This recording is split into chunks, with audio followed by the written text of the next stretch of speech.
தொடர்ந்து நேரத்திற்கான தலைப்புச் செய்திகளை பார்க்கலாம்.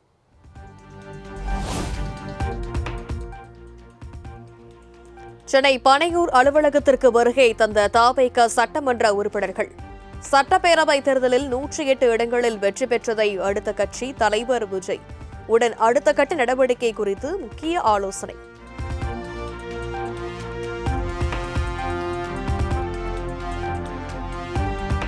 தமிழகத்தில் ஆட்சி அமைக்க அழைப்பு விடுக்க கோரி ஆளுநருக்கு விஜய் கடிதம்.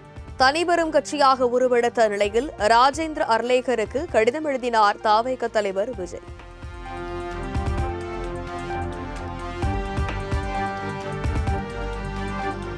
தமிழ்நாடு பொறுப்பு ஆளுநர் ராஜேந்திர விஸ்வநாத் அர்லேகர் இன்று சென்னை வருகை. புதிய அரசு அமைப்பது தொடர்பாக கிண்டி மக்கள் மாளிகையில் அரசு அதிகாரிகளுடன் முக்கிய ஆலோசனை நடத்துகிறார்.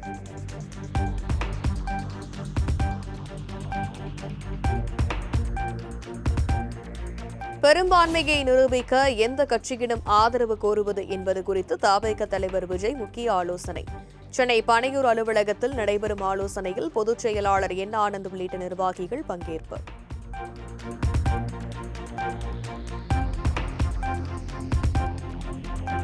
தவேக தலைவர் விஜயின் கட்சி அலுவலகம் முன்பு போலீசார் குவிப்பு. முதலமைச்சராக தேர்வு செய்யப்பட்ட விஜயின் நீலாங்கரை வீட்டை சுற்றியும் போலீசார் பாதுகாப்பு பணி.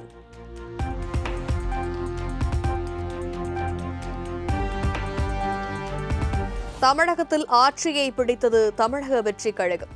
234 தொகுதிகளில் தனித்து போட்டியிட்ட தவேக 108 இடங்களில் வெற்றி பெற்று அரசியல் வரலாற்றில் புதிய சாதனை.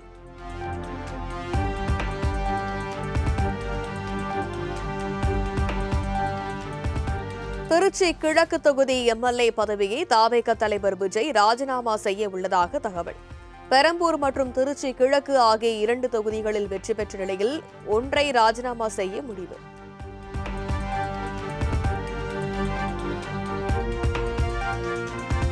தனது எக்ஸ் வலைதளத்தில் முதலமைச்சர் என்ற வார்த்தையை நீக்கிவிட்டு திமுக தலைவர் என்று மாற்றினார் மு.க.ஸ்டாலின். சட்டப்பேரவை தேர்தலில் திமுக ஆட்சியை இழந்ததை அடுத்து முதலமைச்சர் என்ற வார்த்தையை நீக்கினார்.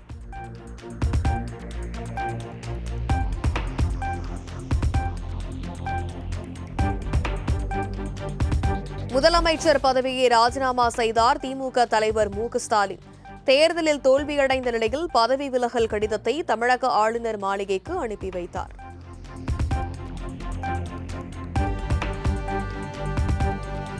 தேர்தலில் வெற்றி அதிமுக சட்டமன்ற உறுப்பினர்களுக்கு பொதுச் செயலாளர் எடப்பாடி பழனிசாமி அழைப்பு. சென்னையில் உள்ள கட்சி தலைமை அலுவலகத்தில் நாளை எம்எல்ஏக்கள் கூட்டம் நடைபெறவுள்ள நிலையில் அழைப்பு.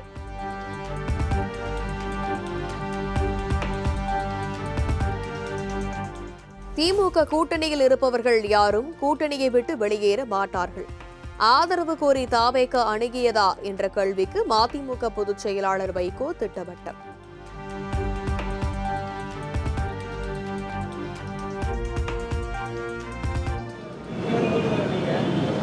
மற்ற கட்சிகள் பெரும்பான்மைக்கான ஆதரவு ஒரு காலம் இங்கே இருக்கக்கூடிய எந்த கட்சியும் அந்த முடிவுக்கு வராது. இந்த கூட்டணியில் யாரும் அதற்கான அசைவை கூட கொடுக்க மாட்டார்கள். இந்த கூட்டணி நீடிக்கும் என்பதுதான் என்னுடைய திடமான நம்பிக்கை. அதில் எந்த அசைவும் ஏற்படாது நம்புகிறேன். மற்றது காலப்போக்கில் காலம்தான் நிரூபிக்க வேண்டும்.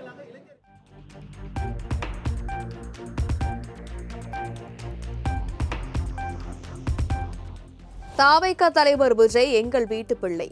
தமிழகத்தில் புதிதாக ஆட்சி அமைக்க போகிறவர்களுக்கு வாழ்த்துக்கள் என்றும் தேமுதிக பொதுச் செயலாளர் பிரேமலதா விஜயகாந்த் பேட்டி. நான் எப்பயுமே சொல்லியிருக்கேன் எங்க வீட்டு பையன் அவருக்கு வந்திருக்காரு, வாழ்த்துக்களை நான் தெரிவிச்சேன். ஏன்னா விஜய் எங்களுக்கு ஒண்ணு புதுசு இல்ல, நான் முதல்ல இருந்தே சொல்லியிருக்கேன். நான் எங்க வீட்டு பையன் தான், அதெல்லாம் பல முறை நான் சொல்லியிருக்கேன். ஓகே, வந்திருக்காரு, அவர் நல்லபடியா ஆட்சி செய்யட்டும், மக்களுக்கும் நாட்டுக்கு நல்லது பண்ணணும்னு நான் சொல்றேன்.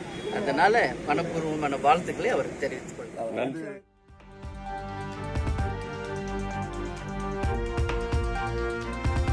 பெரும்பான்மை இல்லாத நிலையில் ஆட்சி அமைக்க தவேக தலைவர் விஜய்க்கு ஆதரவு இல்லை.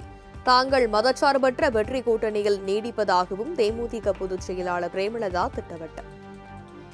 விஜய் தரப்புல இருந்து உங்கள்கிட்ட பேசிருக்காங்களா மேடம் ஆதரவு கேட்டு? முதல்வர் விஜய் தரப்புல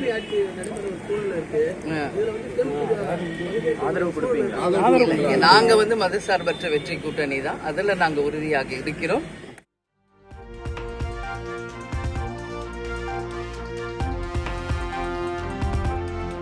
திமுக தலைவர் மு.க. ஸ்டாலினுடன் கூட்டணி கட்சி தலைவர்கள் சந்திப்பு.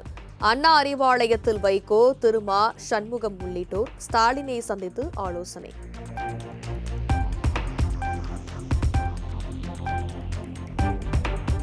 புதுச்சேரியில் என்ஆர் காங்கிரஸ் தலைமையிலான என்டிஏ கூட்டணி 18 இடங்களில் வெற்றி பெற்றது. மீண்டும் ஆட்சி அமைக்கிறது என்டிஏ.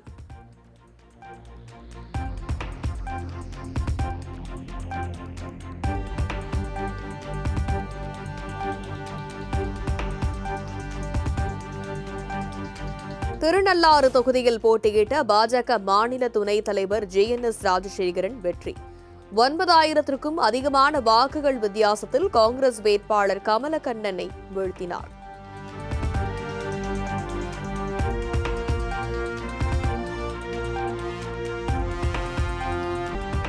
மேற்கு வங்கத்தில் 200க்கும் அதிகமான தொகுதிகளில் பாஜக வெற்றி. மம்தாவின் திரிணாமுல் காங்கிரஸ் 80 இடங்களில் மட்டுமே முன்னிலை பெற்று ஆட்சியை இழந்தது.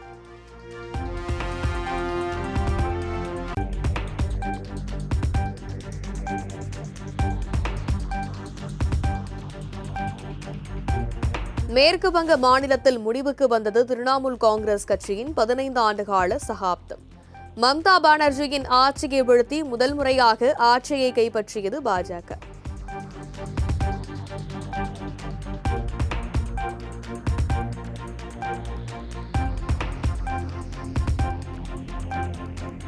மேற்கு வங்கத்தின் பவானிபூர் தொகுதியில் முதலமைச்சர் மம்தா பானர்ஜி தோல்வி. பாஜக சார்பில் போட்டியிட்ட சுவேந்து அதிகாரியிடம் வெற்றி வாய்ப்பை இழந்தார்.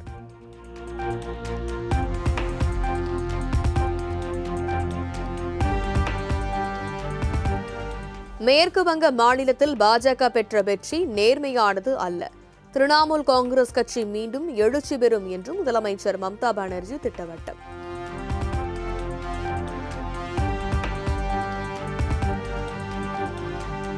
அசாம் மாநிலத்தில் ஹாட்ரிக் வெற்றி பெற்று ஆட்சி அமைக்கிறது தேசிய ஜனநாயக கூட்டணி. முதலமைச்சர் ஹிமந்த பிஸ்வா சர்மா தொண்டர்களுடன் ஆடிப்பாடி கொண்டாட்டம்.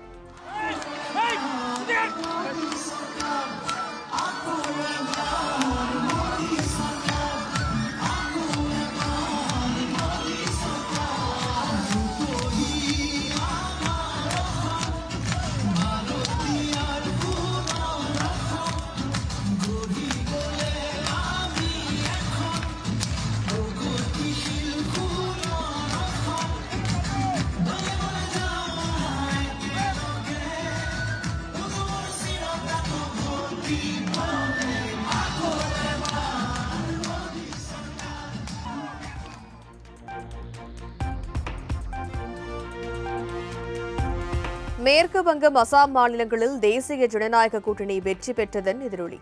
டெல்லி பாஜக தலைமை அலுவலகத்தில் பிரதமர் மோடி, கட்சித் தலைவர் நிதின் நபீன் தலைமையில் உற்சாக கொண்டாட்டம்.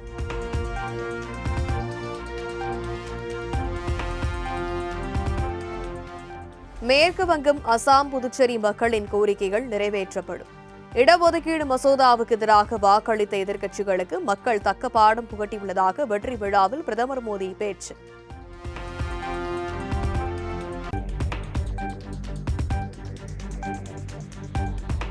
கேரளாவில் ஆட்சி அமைக்கிறது காங்கிரஸ் கூட்டணி. 100 இடங்களில் வெற்றி பெற்றது காங்கிரஸ் கூட்டணி.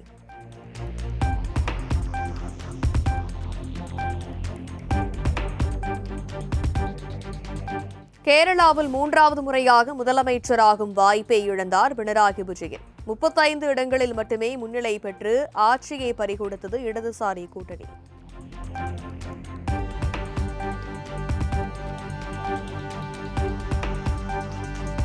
கேரள சட்டப்பேரவை தேர்தலில் இடது ஜனநாயக முன்னணி பெரும்பான்மையை இழந்ததன் எதிரொலி. ஆளுநர் ராஜேந்திர அர்லேகரிடம் ராஜினாமா கடிதத்தை வழங்கினார் முதலமைச்சர் பினராயி விஜயன்.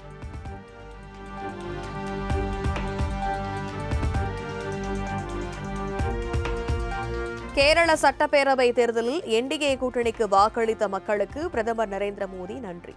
கேரள மக்களின் வளர்ச்சிக்கும் அவர்களின் அபிலாஷைகளுக்கும் மத்திய அரசு எப்போதும் துணை நிற்கும் என்றும் உறுதி.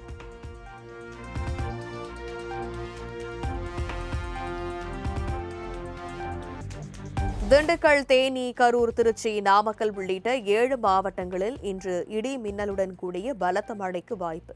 திருப்பூர், தென்காசி, நெல்லை, குமரி உள்ளிட்ட 6 மாவட்டங்களில் நாளை கனமழை பெய்யும் என்றும் வானிலை ஆய்வு மையம் தகவல்.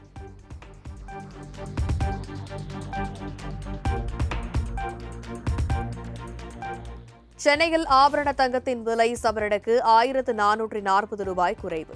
ஒரு சவரன் தங்கம் 1,10,560 ரூபாய்க்கும், கிராம் ஒன்றுக்கு 180 குறைந்து 13,820க்கும் விற்பனை.